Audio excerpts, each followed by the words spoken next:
Gimana sih ilmuwan bisa tahu umur suatu benda padahal nggak ada tanggalnya? Pernah nggak sih kepikiran, kok ilmuwan bisa tahu umur fosil dinosaurus, batu, mumi, atau benda kuno? Padahal jelas-jelas di situ nggak ada tulisan dibuat tahun sekian.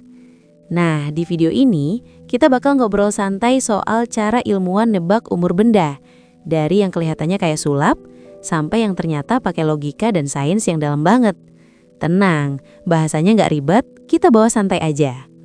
Awalnya dari rasa penasaran manusia. Manusia itu sebenarnya dari dulu kepoan. Setiap nemu benda aneh, entah tulang, batu, atau peninggalan kuno, pertanyaannya selalu sama. Ini benda dari zaman kapan ya? Dulu sebelum ada teknologi canggih, orang cuma bisa nebak-nebak. Kayaknya tua banget, kayaknya peninggalan nenek moyang, kayaknya ribuan tahun lalu. Tapi nebak doang jelas nggak cukup. Ilmuwan butuh bukti yang bisa dihitung, bukan cuma perasaan. Cara paling sederhana, lihat lapisan tanah. Kita mulai dari yang paling basic dulu. Bayangin tanah itu kayak kue lapis. Semakin ke bawah, semakin tua. Jadi kalau ilmuwan nemuin tulang di lapisan atas, umurnya lebih muda. Tulang di lapisan bawah, umurnya lebih tua. Metode ini namanya stratigrafi. Tapi, masalahnya gini, metode ini nggak bisa ngasih angka pasti. Ilmuwan cuma bisa bilang, oh ini lebih tua dari yang itu. Tapi belum bisa jawab, ini umurnya 10.000 tahun atau 1 juta tahun. Nah, disinilah teknologi mulai main peran. Masuk ke dunia atom dan waktu. Sekarang kita masuk ke bagian yang kedengarannya ribet, tapi sebenarnya konsepnya simple. Semua benda di alam ini punya atom. Dan beberapa atom itu nggak stabil.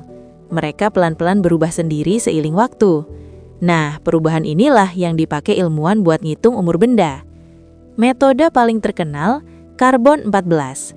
Ini yang paling sering kamu dengar, tes karbon. Gampangnya gini ya, semua makhluk hidup, manusia, hewan, tumbuhan, punya karbon di dalam tubuhnya. Selama masih hidup, karbon itu terus diperbaharui dari udara dan makanan. Tapi begitu makhluk itu mati, karbonnya berhenti masuk. Yang tersisa cuma karbon 14, dan dia pelan-pelan berkurang.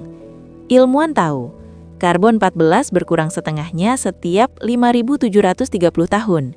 Jadi tinggal dihitung, sekarang sisa karbon 14 tinggal berapa? Dari situ, ilmuwan bisa bilang, 1.000 tahun, 5.000 tahun, 30.000 tahun. Keren kan? Tapi ingat, metode ini cuma bisa buat benda yang pernah hidup dan maksimal sekitar 50.000 tahun. Kalau batu dan fosil jutaan tahun gimana? Nah, ini pertanyaan penting. Fosil dinosaurus itu udah bukan makhluk hidup, karbonnya udah hilang. Terus ilmuwan ngitungnya pakai apa? Jawabannya unsur lain. Jam alami di dalam batu. Beberapa unsur di batu itu kayak punya jam bawaan. Contohnya uranium berubah jadi timbal. Kalium berubah jadi argon. Proses berubahnya pelan banget.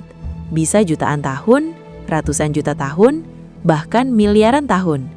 Ilmuwan tinggal ngukur berapa unsur awal, berapa hasil perubahannya. Dari situ mereka bisa bilang, oh batu ini terbentuk 150 juta tahun lalu. Makanya kita bisa tahu, umur bumi sekitar 4,5 miliar tahun. Dinosaurus pun punah 66 juta tahun lalu. Bukan tebak-tebakan, tapi hasil hitungan atom. Empos kan? Terus kalau benda sejarah kayak keramik atau bangunan gimana? Tenang, ada caranya juga. Metode termoluminesansi. Keramik dan benda tanah liat itu pernah dipanasin waktu dibuat. Saat dipanasin, jam atomnya reset ke 0. Seiring waktu, benda itu nyimpan energi kecil dari lingkungan. Pas diuji di lab, dipanasin lagi, keluar cahaya kecil. Dari cahaya itu, ilmuwan bisa tahu, oh benda ini terakhir dipanasin kapan, alias kapan benda itu dibuat. Cincin pohon juga bisa jadi jam waktu. Kalau pohon caranya malah lebih simpel. Setiap tahun, pohon bikin satu cincin. Musim bagus, cincin tebal. Musim buruk, cincin tipis.